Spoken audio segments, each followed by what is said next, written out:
እስቲ ዛሬ ምንም አይነት መሸፋፈን ሳናደርግ አንድ እውነተኛ ጥያቄ ልጠይቃችሁ። ጠዋት ከእንቅልፋችሁ ስትነሱ በእውነት ዛሬ ህይወታችሁን የሚቀይር ትልቅ ስራ እንደምትሰሩ፣ ህልማችሁ ላይ አንድ እርምጃ እንደምትጠጉ አምናችሁ ነው በጉጉት የምትነሱት? ወይስ እረ ዛሬም ነጋብኝ፣ እረ ይሄ አሰልቺ ህይወት መቼ ነው የሚያልቀው ብላችሁ እያማረራችሁ ደክሟችሁ ነው አልጋችሁን የምትለቁት?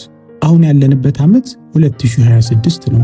እስቲ ትንሽ ወደ ኋላ መለስ ብላችሁ የባለፉትን 5 ዓመታት ህይወታችሁን ገምግሙ። ከ5 ዓመት በፊት ያሰባችሁት የስኬት ማማ ላይ ደርሳችኋል? ያቀዳችሁትን ቢዝነስ ጀምራችኋል? የባንክ ሂሳባችሁና የህይወት ደረጃችሁ በእውነት ተቀይሯል? ወይስ ያው ድሮ የምታውቁት ቦታ ላይ ናችሁ? መልሳችሁ አይ አልተቀየረም፣ ባለሁበት ነው የምረግጠው ከሆነ እባካችሁ ራሳችሁን አትውቀሱ። ነገር ግን እውነታውን ተቀበሉ። ችግሩ እናንተ ጋር አቅም፣ ዕውቀት ወይም ተሰጥኦ ስለሌለ አይደለም፣ ፈጽሞ አይደለም። አብዛኞቻችን ስኬታማ እንዳንሆን፣ ከድህነት እንዳንወጣና ትልቅ ደረጃ እንዳንደርስ አጥብቀው የያዙን ልክ እንደ ብረት ሰንሰለት እጃችንንና እግራችንን አስረው ህልማችንን የሚያጨናግፉት የራሳችን መጥፎ ልማዶች ባድ ሃቢትስ ናቸው። ታላላቅ የስነ ልቦና ጠበብቶች አንድ የማይካድ እውነት ይናገራሉ። የሰው ልጅ የወደፊት ህይወቱን አይወስንም። የሰው ልጅ የሚወስነው የዕለት ተዕለት ልማዶቹን ነው። እነዛ ልማዶች ደግሞ የወደፊት ህይወቱን፣ ስኬቱንና ውድቀቱን ይወስናሉ። እንኳን ወደ ሊዮ ቼንጅ በሰላም መጣችሁልኝ። እኔ ሊዮ ነኝ። ዛሬ የምንነጋገረው እናንተን ወደ ታች የጎተቱ ስለሚያስቀሩ፣ እድገታችሁን ገድለው ከተራ ሰዎች ተርታ ስለሚያሰልፏችሁና ዛሬውኑ ቆርጣችሁ መጣል ስለሚገባችሁ 10 መጥፎ ልማዶች ነው። እነዚህን 10 መርዛማ ልማዶች ከህይወታችሁ በማውጣት በአዲስና ገንቢ ልማዶች ከተካችኋቸው ቃል እገባላችኋለሁ በጥቂት ወራት ውስጥ ራሳችሁን አታውቁትም። ሙሉ በሙሉ አዲስ፣ ኃይለኛና ስኬታማ ሰው ትሆናላችሁ። ህይወታችሁን ለማጽዳትና ራሳችሁን በአዲስ መልክ ለመገንባት ዝግጁ ከሆናችሁ እስከ መጨረሻው አብራችሁን ቆዩ። ወደ 10 መጥፎ ልማዶች ከመግባታችን በፊት ልማድ ሀቢት በህይወታችን ላይ ያለውን አስፈሪ ኃይል ለማሳየት እስኪ በዓለማችን ላይ ታላቅ ስኬት ስላስመዘገቡ ሰዎች አንድ ልብ የሚነካ ታሪክ ላካፍላችሁ። ታዋቂው የቅርጫት ኳስ ተጫዋች ኮቤ ብራያንት እና አብሮት ይጫወት የነበረ አንድ ተራ የቅርጫት ኳስ ተጫዋች ወጣት የነበራቸውን ልዩነት እንመልከት። ይህ ወጣት ተጫዋች እጅግ በጣም አስገራሚ የሆነ የተፈጥሮ ተሰጥኦ ነበረው። ሲዘል አየር ላይ ይቆያል። ኳስ ሲወረውር ፈጽሞ አይስትም። አካላዊ ቁመናው ለቅርጫት ኳስ የተፈጠረ ይመስል ነበር። ነገር ግን ይህ ወጣት አንድ ከባድ በሽታ ነበረበት። አእምሮውንና ጊዜውን የሚቆጣጠርበት ዲሲፕሊን አልነበረውም። ጠዋት ልምምድ ሲጠራ አላርሙን እያጠፋ ይተኛል። ዛሬ ደክሞኛል፣ ነገ እሰራዋለሁ ይላል። እንዲሁም ማታ ከጓደኞቹ ጋር ክለብ አምሽቶ አረፋፍዶ ይነሳል። ተሰጥኦ ትልቅ ቢሆንም ልማዶቹ ግን የውድቀት ነበሩ። በሌላ በኩል ደግሞ ኮቤ ብራያንት አለ። ኮቢ ከተፈጥሮ ያገኘው አካላዊ ተሰጥኦ ከዛ ወጣት ያነሰ ነው። ነገር ግን ኮቢ የገነባው የልማድ ግድግዳ ፈጽሞ የማይደፈር ነበር። ኮቤ ብራያንት በየቀኑ ጠዋት 10 ሰዓት ላይ ይነሳል። አላርሙ ሲጮህ አንድም ቀን አጥፍቶት አያውቅም። ሌሎች ተጫዋቾች አልጋቸው ላይ ተኝተው ሲያንኮራፉ እሱ ብቻውን በባዶ ሜዳ ውስጥ ላቡ እስኪንጠባጠብ ድረስ ይለማመዳል። ሌሎች ተጫዋቾች ዛሬ ዝናብ ነው፣ በረዶ ነው፣ ነገን ለማመድ ሲሉ እሱ ግን ዝናቡም ሆነ ፀሐዩ ስኬቴን፣ ራዕዬን አያስቆመውም ብሎ ያለምንም ማቋረጥ ይሰራል፣ ይለማመዳል። ከዓመታት በኋላ ምን ተፈጠረ? ያ አስገራሚ የተፈጥሮ ተሰጥኦ የነበረው ወጣት ዛሬ ማንም አያውቀውም። በመጥፎ ልማዶቹ ምክንያት በሱስ በስንፍናና በድህነት ተዘፍቆ ህይወቱ ሙሉ ለሙሉ ተበላሸ። ነገር ግን ኮቤ ብራያንት በታሪክ አቻ የማይገኝለት ቢሊዮነር፣ በብዙ ሚሊዮኖች የሚወደድ ምርጥ የቅርጫት ኳስ ተጫዋች ሆኖ አለፈ። የሁለቱ ሰዎች ልዩነታቸው ተሰጥኦ አልነበረም። ልዩነታቸው ልማድ ሀቢት ነበር። አንደኛው ስኬትን፣ ሀብትንና ታላቅነትን የሚገነቡ ልማዶች ሲኖሩት፣ ሌላኛው ግን አቅሙንና ህይወቱን የሚያፈርሱ መጥፎ ልማዶች ነበሩት። ወዳጆቼ እናንተስ የትኛው ናችሁ?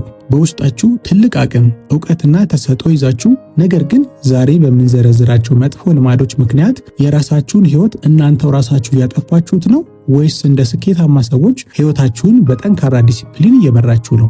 አሁን ጊዜው አልረፈደም። ታሪካችሁን ለመቀየር ዛሬውኑ ውሳኔ ወስናችሁ ልታቆማቸውና ልታስተካክሏቸው የሚገቡ 10 መጥፎ ልማዶችና መፍትሄዎቻቸውን በዚህ ቪዲዮ አቀርብላችኋለሁ። በተለይ 9ኛውና 10ኛ ልማዶችን በደንብ ልታስቡበትና አሁኑኑ ልታቆማቸው የሚገቡ ልማዶች ናቸው። ከእናንተ የሚጠበቀው ቪዲዮን በአጽንኦት መከታተልና በህይወታችሁ ላይ አሁኑኑ እርምጃ መውሰድ መጀመር ነው።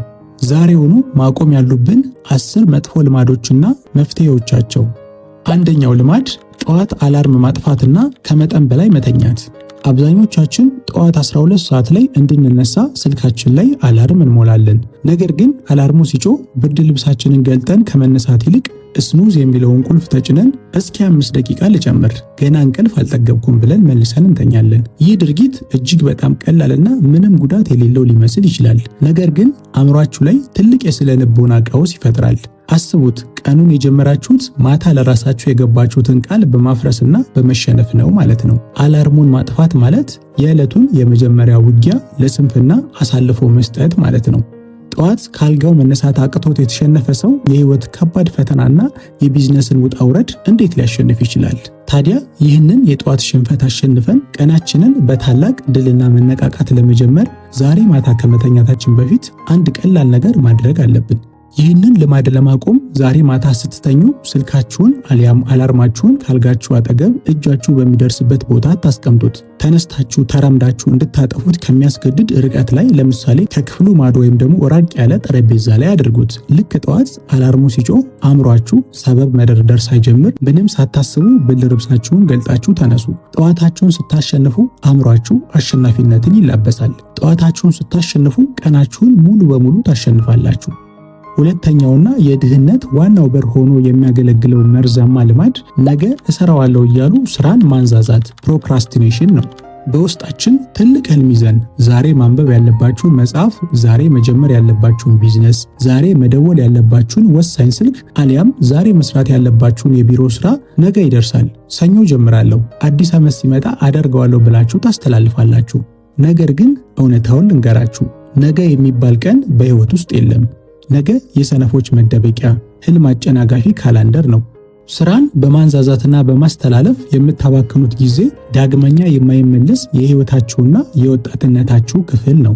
ይህንን ነገ አደርገዋለሁ የሚለውን አደገኛ በሽታ ከውስጣችን ነቅለን ለመጣልና ወደ ፈጣን ተግባር ለመግባት የስነ ልቦና ባለሙያዎች የሚመክሩት የ5 ደቂቃ ህግ ዘ 5 ሚኒት ሩል የተባለውን አስገራሚ ዘዴ ተግባራዊ ማድረግ ይኖርብናል። አንድን ከባድ ወይም አሰልቺ ስራ ለመስራት ስትሰንፉ ይህን ሙሉ ስራ አሁን መጨረስ አለብኝ ብላችሁ አታስቡ። በምትኩ ይህን ስራ ለ5 ደቂቃ ብቻ ልስራው፣ ከ5 ደቂቃ በኋላ አቆመዋለሁ ብላችሁ ራሳችሁን አሳምኑና ስራውን ጀምሩት። የሰው ልጅ አእምሮ ላይ ያለው ትልቁ ችግር መጀመር ላይ ነው። አንዴ ስራውን ጀምራችሁት 5 ደቂቃ ከቆያችሁ በኋላ ግን አእምሯችሁ ማቋረጥ አይፈልግም። ሞመንተም ስለሚፈጠር ስራውን ሳታስቡት እስከ መጨረሻው ትገፉበታላችሁ። ስለዚህ ስራዎችን ለ5 ደቂቃ ብቻ ልስራ ብላችሁ ጀምሩና ወደ ሞመንተም ውስጥ ወደ ቫይብ ውስጥ ስትገቡ እናንተ ራሳችሁ ስራውን እስከ መጨረሻው ትሰሩታላችሁ ማለት ነው። ሶስተኛውና የዘመናችን ትልቁ የጊዜና የገንዘብ ሌባ ያለ ዓላማ ማህበራዊ ሚዲያ ላይ ጊዜ ማጥፋት ኢንድለስ ስክሮሊንግ ነው። ዛሬ ላይ አብዛኛው ሰው ጠዋት አይኑን እንደገለጠ ቲክቶክ፣ ፌስቡክ እና ኢንስታግራም ላይ ይገባና የሰዎችን የውሸት ህይወት እያየ የማይጠቅሙ አዝናኝ ቪዲዮዎችን ስክሮል እያደረገ ሳያስበው 2 እና 3 ሰዓት ያልፍበታል። የሰው ልጅ ስኬታማ የሚሆነው የራሱን ህይወት በመገንባት እንጂ የሌሎችን ህይወት በመመልከት አይደለም። እናንተ ስክሮል እያደረጋችሁ ውድ ጊዜያችሁንና ትኩረታችሁን ስታጠፉ እነዛ የምታያቸው ሰዎች ደግሞ ያንን ቪዲዮ ሰርተው ብር ይቆጥራሉ። ጊዜያችሁ የእናንተ ካፒታል ነው። በሶሻል ሚዲያ እያቃጠላችሁት ያለው ህይወታችሁን መሆኑን እወቁ። ይህንን የዘመናችንን ትልቁን የጊዜ ሌባ ለማስቆምና ትኩረታችንን ወደ ራሳችን ህይወት ለመመለስ ከዛሬ ጀምሮ ስልካችን ላይ አንድ ወሳኝ ህግ ማውጣትና ዲሲፕሊን መገንባት አለብን። ዛሬውኑ ስልካችሁ ላይ ስክሪን ታይም ሊሚት የሚለውን ሴቲንግ አብሩ። ለመዝናኛ የሚሆኑ የሶሻል ሚዲያ አፕሊኬሽኖች በቀን ከ1 ሰዓት በላይ ፈጽሞ አትስጡ። ስልካችሁን አእምሯችሁን ከሚያደነዝዙ ነገሮች አጽዱትና እውቀት ለሚሰጧችሁ ፖድካስቶች፣ አዳዲስ ዲጂታል ክህሎቶችን ለሚያስተምሩ የዩቲዩብ ቪዲዮዎች እና ቢዝነሳችሁን ለሚያሳድጉ መረጃዎች ብቻ ተጠቀሙበት። ስልካችሁ የገቢ ምንጫችሁ እንጂ የጊዜ መቃብራችሁ መሆን የለበትም። አራተኛውና ብዙዎችን ሳያውቁት ገድሎ የሚያስቀረው ልማድ ራዕይ ከሌላቸው ሰዎች ጋር መዋል ነው። አንድ ታዋቂ የስነ ልቦና አባባል አለ። አንተ ማለት አብራቸው ጊዜን የምታሳልፋቸው የ5ቱ ሰዎች አማካኝ ውጤት ነህ። ጓደኞችን አሳየኝና ማን እንደምትሆን በትክክል እነግርሃለሁ።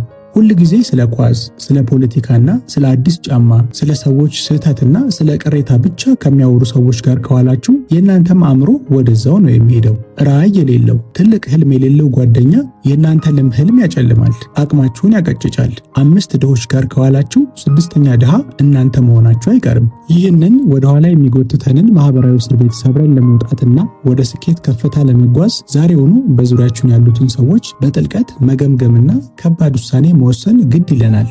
ዛሬ ማታ በዙሪያችሁ ያሉትን 5 የቅርብ ጓደኞቻችሁን ገምግሙ። አሉታዊ ነገር ብቻ የሚያወሩትን ወደኋላ የሚጎትቷችሁን ሰዎች ያለምንም ማቅማማት አርቋቸው፣ ወይም አብራችኋቸው የምታሳልፉትን ጊዜ በከፍተኛ ሁኔታ ቀንሱት። በምትኩ ከእናንተ የተሻለ ከሚያስቡ፣ መጽሐፍ ከሚያነቡ፣ ቢዝነስ ከጀመሩና ስለ ወደፊቱ ራዕይ ከሚያወሩ ሰዎች ጋር ብቻ ጊዜያችሁን አሳልፉ። አካባቢያችሁን ስትቀይሩ ህይወታችሁ ይቀየራል። 5ኛ መጥፎ ልማዳችን ሁል ጊዜ ማማረርና ምክንያት መደርደር ነው።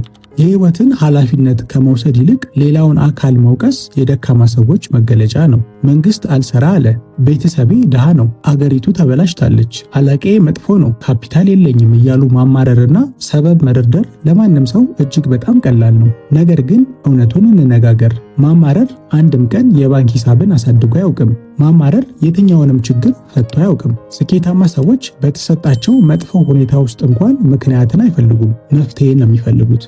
ይህንን የሰበብና የማማረር አዙሪት አስቁመን የህይወታችንን መሪነት ለመረከብ ከዛሬ ጀምሮ አመለካከታችንን በዚህ መልኩ መቀየር አለብን። ማማረር የሚለውን አደገኛ በሽታ እርግፍ አድርጋችሁ ተዉት። ህይወታችሁ ላይ ለሚፈጠረው ለማንኛውም ነገር 100% ኃላፊነትን ውሰዱ።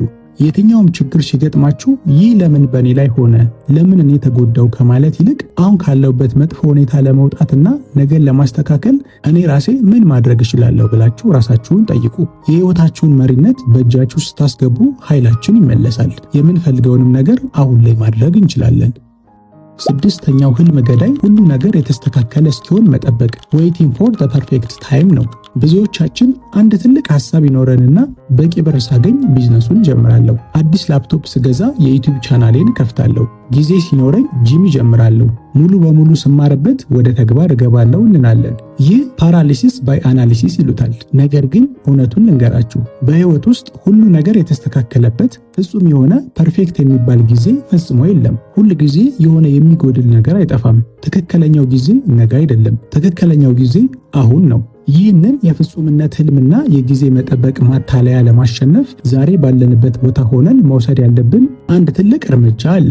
ያሰባችሁትን ትልቅ ህልም፣ ያቀዳችሁትን ቢዝነስ ዛሬውኑ አሁን ባላችሁበት ትንሽ አቅም፣ አሁን ባላችሁ ውስን ዕውቀትና አሁን በእጃችሁ ላይ ባለው ቁሳቁስ ጀምሩት። መንገድ ላይ እያላችሁ ስራውን ጀምራችሁ ትማራላችሁ፣ ትወድቃላችሁ፣ ትስተካከላላችሁ። እየሰሩ እየተማሩ ስህተት መስራት ፍጹም ጊዜን እየጠበቁ ከማርጀት በሺህ እጥፍ ይበልጣል። ፍጹምነትን፣ ፐርፌክሽኒዝምን ትታችሁ እርምጃ መውሰድን፣ ኤክስኪዩሽንን ምረጡ። 7ኛውና በባህላችን ውስጥ እንደ ትልቅ በሽታ የተንሰራፋው ሁሉንም ሰው ለማስደሰት መሞከርና ይሉኝታ ነው። በባህላችን ሰው ምን ይለኛል፣ ዘመድ ምን ያስብብኛል ብሎ መኖር ትልቅ ቦታ አለው። የራሳችንን ህልምና አቅም ትተን የቤተሰብን፣ የጓደኛንና የጎረቤትን አይን ለማስደሰት ስንል የራሳችንን እውነተኛ ህይወት እናጠፋለን። ሁሉንም ሰው ለማስደሰት የሚሞክር ሰው በመጨረሻ ራሱን ያሳዝናል። የሰውን አፍ ፈርታችሁ የምትኖሩ ከሆነ ህይወታችሁን እየኖራችሁ ያላችሁት ለራሳችሁ ሳይሆን ለሰዎቹ ነው ማለት ነው። ይህንን የይሉኝታ እስር ቤት ሰብረን የራሳችንን እውነተኛ ህይወት ለመኖር አንድ ከባድ ነገር ግን ነፃ የሚያወጣ ልምድ ማዳበር አለብን። አይሆንም ወይም እምቢ ማለትን ያለምንም ሀፍረትና የጥፋተኝነት ስሜት ተለማመዱ። አቅማችሁ የማይፈቅደውን ነገር ሲጠይቋችሁ፣ ከህልማችሁና ከእቅዳችሁ ጋር የማይሄደውን ጥያቄ ሲያቀርቡላችሁ ያለምንም ማቅማማት በትህትና እምቢ በሉ። እውነተኛ ጓደኛ እምቢ ስትሉት ይረዳቸዋል። የሚቀየማችሁ ካለ እሱ ጓደኛ ሳይሆን ጥገኛ ነው። የራሳችሁን ህይወት በራሳችሁ መሪነት እንጂ በሰው አስተያየት አትዘውሩት። 8ኛው ልማድ መውደቅን መፍራትና አዲስ ነገርን አለመሞከር፣ ፊር ኦፍ ፌለር ነው። አብዛኛው ሰው ከምቾት ቀጠና ኮምፎርት ዞን መውጣት አይፈልግም። ቢከስርስ፣ አዲስ ነገር ጀምሬ በወድቅና ሰዎች ቢስቁብኝስ በሚል ከባድ ፍርሃት አዲስ ቢዝነስ አንጀምርም፣ አዲስ ክህሎት አንማርም፣ አዲስ ከተማ አንሄድም። የምቾት ቀጠና በጣም ደስ የሚልና ሰላማዊ ቦታ ሊሆን ይችላል። ነገር ግን እዛ ቦታ ላይ ምንም አይነት እድገት አይኖርም። ታላላቅ ስኬቶች የሚገኙት ከፍርሃት ባሻገር ነው። ስህተት ላለመስራት ብሎ ምንም ሳይሞክሩ በቆሙበት መኖር እሱ ራሱ የህይወት ትልቁ ስህተትና ውድቀት ነው። ይህንን ፍርሃት አሸንፈን ወደ ትልቅ የስኬት ማማ ለመውጣት መውደቅን የምናይበትን መነጽር ከዛሬ ጀምሮ መቀየር ይኖርብናል። ይህንን ፍርሃት አሸንፈን ወደ ትልቅ የስኬት ማማ ለመውጣት መውደቅን የምናይበትን መነጽር ከዛሬ ጀምሮ መቀየር ይኖርብናል። መውደቅና መሳሳትን እንደ ቅጣት ወይም እንደ ውርደት ሳይሆን እንደ ትልቅ ትምህርት ቤትና የልምድ ማካበቻ እዩት። ዛሬውኑ ሁል ጊዜ ስትፈሩት የነበረውን አንድ አዲስ ነገር ሞክሩ። ቢዝነስ ጀምራችሁ ብትከስሩ እንኳን ያገኛችሁት ልምድ በምንም ዩኒቨርሲቲ የማይሰጥ እውቀት ነው። ደፋር ሁኑ። አደጋን፣ ካልኩሌትድ ሪስክን ውሰዱ። ያን ጊዜ ነው እውነተኛ ውጤትን ማምጣት የምትችሉት። 9ኛው ችግራችንና ብዙ ጊዜ ችላ የምንለው ለጤናና ለሰውነት ትኩረት አለመስጠት ኔግሌክቲንግ ፊዚካል ሄልዝ ነው። ገንዘብ ለማግኘትና ስኬታማ ለመሆን ብለን ጤናችንን ያለ ርህራሄ እንሸጣለን። እንቅልፍ ሳንጠግብ ማደር፣ መጥፎና ፈጣን ምግብ ጀንክ ፉድ መብላት፣ በቂ ውሃ ለመጠጣትና ስፖርት አለመስራት አእምሯችንን ያደክመዋል፣ የፈጠራ አቅማችንን ይገድለዋል። አንድ ታዋቂ አባባል አለ፣ የታመመ ሰው አንድ ህልም ብቻ ነው ያለው፣ እሱም መዳን ነው። ጤንነቱን የጠበቀ ሰው ግን 1000 ህልም አለው። ገንዘብ አግኝታችሁ በሆስፒታል አልጋ ላይ የምታጠፉት ከሆነ ያ ስኬት ምኑ ላይ ነው? ይህንን የተሳሳተ አካሄድ አቁመን ጤናችንና ጉልበታችንን ለመመለስ በየቀኑ በህይወታችን ውስጥ ልናካትተው የሚገባ ቀላል ልማድ አለ። ሰውነታችሁ ብቸኛው የምትኖሩበት ቤታችሁ መሆኑን እወቁ። ከዛሬ ጀምሮ በቀን ቢያንስ ለ30 ደቂቃ እንቅስቃሴ አድርጉ።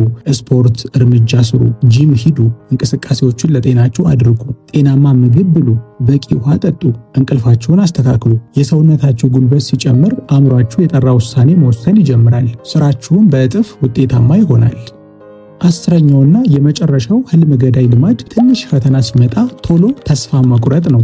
አንድን ስራ፣ ዩቲዩብ ቻናል ወይም አዲስ ቢዝነስ ጀምረን በመጀመሪያው ወር ወይም በሁለተኛው ወር የጠበቅነውን ውጤት ካላመጣ ይህ ነገር አይሰራም፣ አልተሳካልኝም ብለን ወዲያውኑ እናቆማለን። አብዛኛው ሰው የስኬት ጫፍ ላይ ሊደርስ ጥቂት እርምጃ ሲቀረው ነው ተስፋ የሚቆርጠው። ነገር ግን ስኬት የረጅም ርቀት ሩጫ ማራቶን እንጂ የአጭር ርቀት ስፕሪንት አይደለም። ድንጋይ የሚሰብረው የውሃው ኃይል ወይም ብዛት ሳይሆን የውሃው ጠብታ፣ ጽናት፣ ኮንሲስታንሲ ነው። ይህንን የቶሎ ቶሎ ተስፋ የመቁረጥ ልማድ አስወግደን የጀመርነውን ከዳር ለማድረስ አእምሯችንን በአንድ ጠንካራ መርህ ማሰልጠን አለብን። የጀመራችሁትን ማንኛውንም ስራ አሊያም ቢዝነስ ቢያንስ ለ6 ወራት ያለምንም ማቋረጥ ወደኋላ ሳትሉ ኮንሲስታንሲ ስሩት። ዛሬ የምትለፉት ልፋት ውጤቱ ዛሬውኑ ባይታይም ከስር ስር እየሰደደና ዘር እየዘራችሁ እንደሆነ አምናችሁ ትዕግስት ይኖራችሁ። አሸናፊዎች ፈጽሞ አያቆሙም፣ የሚያቆሙ ሰዎች ደግሞ ፈጽሞ አያሸንፉም። ወዳጆቼ ዛሬ በጥልቀት ያየናቸው 10 መጥፎ ልማዶች ዝም ብለው የሚሰሙ ተነግረው የሚያልፉ ወሬዎች አይደሉም። እነዚህ ልማዶች ሕይወታችሁን በድብቅ እያጠፉ ያሉ፣ እምቅ አቅማችሁን እያቀጨጩ ያሉ እውነተኛ ጠላቶቻችሁ ናቸው። ነገር ግን እጅግ በጣም ጥሩና ተስፋ ሰጪው ዜና ምንድን ነው? ልማድ የተፈጠረው በእናንተ ነው። ማንም አላስገደዳችሁም። ስለዚህ ይህንን ልማድ ማፍረስ፣ ማስተካከልና መለወጥ የምትችሉት እናንተው ራሳችሁ ናችሁ። ዛሬውኑ ጥልቅ ውሳኔ ወስናችሁ እነዚህን የድህነትና የስንፍና ሰንሰለቶች ከበጠሳችሁ የ2026ቱ እናንተ እጅግ ማራኪ፣ ኃይለኛና ነፃና ስኬታማ ሰው መሆናችሁ ፈጽሞ አይቀርም። እስቲ ዛሬ ምንም አይነት መሸፋፈን ሳናደርግ እውነቱን እንነጋገር። አሁን ከዳሰስናቸው 10 መጥፎ ልማዶች ውስጥ የእናንተ ትልቁ ድክመት፣ ሁል ጊዜ የምትፈተኑበት ልማድ የትኛው ነው? ሕይወታችሁን ወደኋላ የጎተተው ያለው ልማድ የትኛው ነው? በተለይ ጠዋት አላርም እያጠፋ ከመጠን በላይ መተኛት እና ነገ ሰራዋለሁ ብሎ ስራን በማንዛዛት ፕሮክራስቲኔሽን በሽታ የተጠቃችሁ የእኔ ትልቁ ድክመት ይህ ነው የምትሉ ስንቶቻችሁ ናችሁ? አሁኑኑ ምንም ሳታፍሩ ወደ ታች ውረዱና ትልቁን ድክመታችሁን ኮሜንት ላይ ጻፉልኝ። ችግርን በአደባባይ አምኖ መቀበል የመፍትሄና የለውጡ ግማሽ መንገድ ነው። እኔም እያንዳንዱን ኮሜንታችሁን እያነበብኩ መፍትሄ እየሰጧችሁ አብሬያችሁ ወያያለሁ። ይህ ቪዲዮ ልባችሁን ከነካው፣ አይናችሁን ከከፈተላችሁ፣ ስህተታችሁን አሳይቶ እውነተኛ ዋጋ ካገኛችሁበት ቪዲዮውን አሁኑኑ ላይክ ማድረጋችሁን በፍጹም አትርሱ። የእናንተ ላይክ ቪዲዮ በዩቲዩብ ላይ ለብዙ ወንድሞቻችን እንዲደርስና እነሱም ከእንቅልፋቸው እንዲነቁ ይረዳቸዋል። በመጥፎ ልማድ ታስሮ የከበረ ጊዜውን በሶሻል ሚዲያ ያቃጠለ እና ሁል ጊዜ ያማረረ ለሚኖር ጓደኛችሁ፣ ለምትወዱት ቤተሰባችሁ ይህንን ቪዲዮ አሁኑኑ ሼር በማድረግ አጋሩት። ህይወቱንና አስተሳሰቡን ትቀይሩታላችሁ። በመጨረሻም እንደዚህ አይነት አእምሮን የሚያድሱ የሚያነቃቁ የገንዘብ አያያዝንና ወደ ስኬት ጎዳና የሚመሩ ቪዲዮዎችን በየጊዜው በጥልቀት ለማግኘት የሊዮ ቼንጅ ቤተሰብ መሆናችሁን አረጋግጡ። አሁኑኑ ሰብስክራይብ የሚለውን ቁልፍ ተጫኑ። እንዲሁም የደውል ምልክቱን መጫናችሁን አትርሱ። ሁል ጊዜ እኔ ቪዲዮ ስለቅ እንዲደርሳችሁ ያደርጋል። መጥፎ ልማዳችሁን ዛሬውኑ ግደሉት፣ አለበለዚያ እሱ ነገ ህልማችሁንና የወደፊት ህይወታችሁን ይገድለዋል። በቀጣይ ቪዲዮ ደግሞ የውሸት ሀብታም መሆንን ትታችሁ እውነተኛ ባለጸጋ የሚያደርጓችሁን 7 ሚስጥሮች ማወቅና መማር ከፈለጋችሁ ይህንን ቪዲዮ ተመልከቱት። በጣም ጠቃሚ የሆነ ቪዲዮ ነው። በሚቀጥለው አበረታችና ህይወት ቀያሪ ቪዲዮ እስክንገናኝ ድረስ በጥበብ እደጉ። የራሳችሁን አዲስ ታሪክ ጻፉ። ቸር ሰንብቱልኝ።